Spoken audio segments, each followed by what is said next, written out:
So I'm getting ready to head to the back of the property. I've got some friends of mine, the Fairchilds, rounding up my cows and my calves because we need to work the calves today. And it's a pretty tedious process.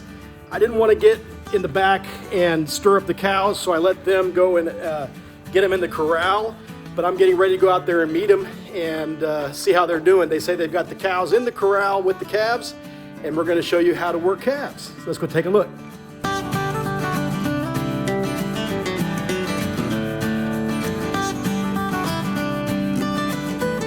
dogs wanted to come with me, but unfortunately I got to keep them here because they'll stir the cows up.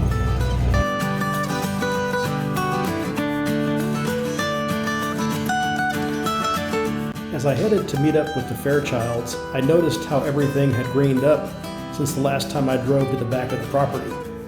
It's easy to get so caught up in our daily activities that we don't stop to appreciate our surroundings. So I tried to soak in the scenery on this fine spring day.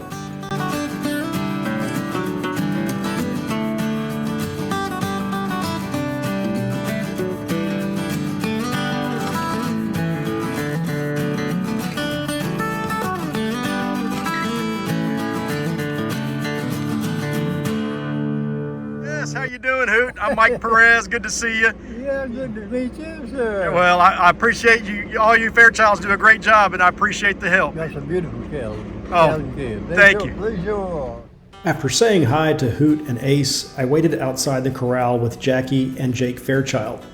We tried to stay as still as possible while Ace, his brother Wain, and Wain's son Jason tried to separate the last remaining calves from their mamas.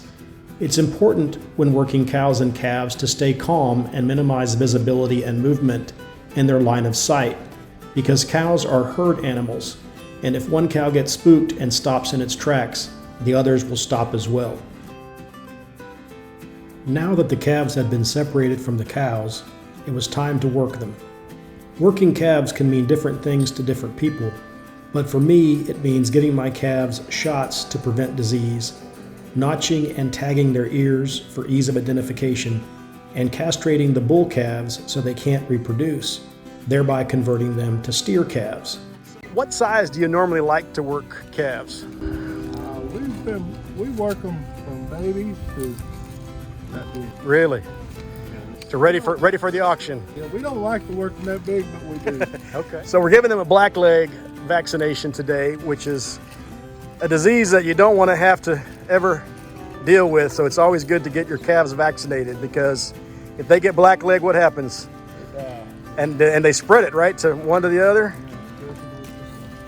So we like to work the calves at least once, if not twice, even if you're going to sell them, just to make sure that they all survive. It's like taking your infant to the pediatrician to get their routine shots. Okay, fair enough. And we're going to tag them and we're going to ear notch them. I usually do their left ear. Yeah, left ear at the bottom. Okay, excellent. That's what I use. And we do that to be able to identify the calves if they get out. You can identify them by the ear notch and also by the tag and tag color. Okay, excellent. My 14-year-old boy in training. There you go. Hey, you got to start somewhere. I started when I was in my 30s, so.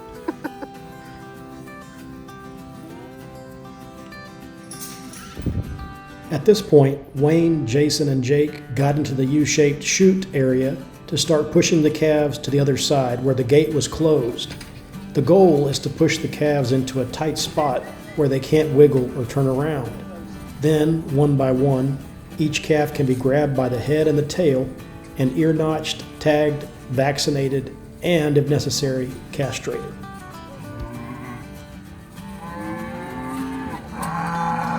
So that little chute gets narrower and narrower as they go around, so that with cows they'll end up being single file. With calves, they're still so small, they won't be single file, but you'll see they'll just push them into the end, so they can't go anywhere else. They can't turn around, and they can't go backwards.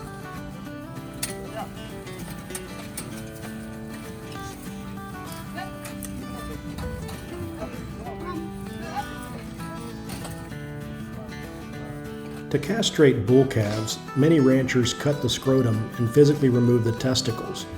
But to reduce stress on the calves and minimize the risk of bleeding and infection, the Fairchilds prefer to use a Perez clamp. This clamp is designed to break each spermatic cord. After they are clamped, the calf's testicles will eventually shrink, lowering testosterone levels, which leads to reduced aggressiveness. As the calf matures, it will also tend to put on more weight, resulting in improved meat quality. Left here, out here on the end. Yeah, right there on the end. That's it. That's it. Ear notched. I'm gonna put tag in over here.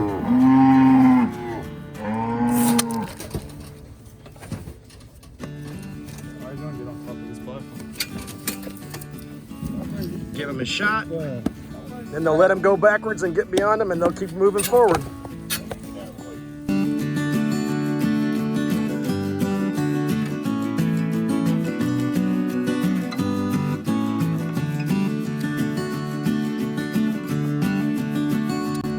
Once they got into a rhythm, the Fairchilds were able to work the rest of the calves fairly quickly. But as you can see, there are some hazards to being on tail duty. But by the same token, there are perils to being the front man too. This is why it is so important to have help when working calves, because even though they may be small, they can be feisty.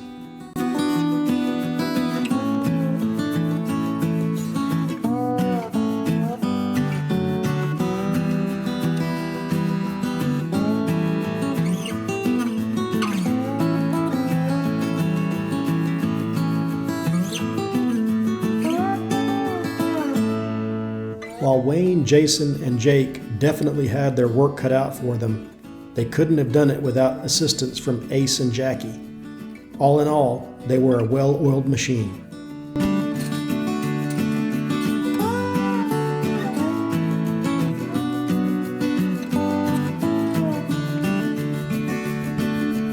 When they made it to the last 3 calves, there was one heifer in the bunch that was super ornery. Therefore, Jason decided to work the 2 heifer calves first before addressing the last bull calf. Once the heifers were tagged, vaccinated, and ear-notched, Jason let them go by so he could work on the bull calf without endangering the calves or himself. Let's go.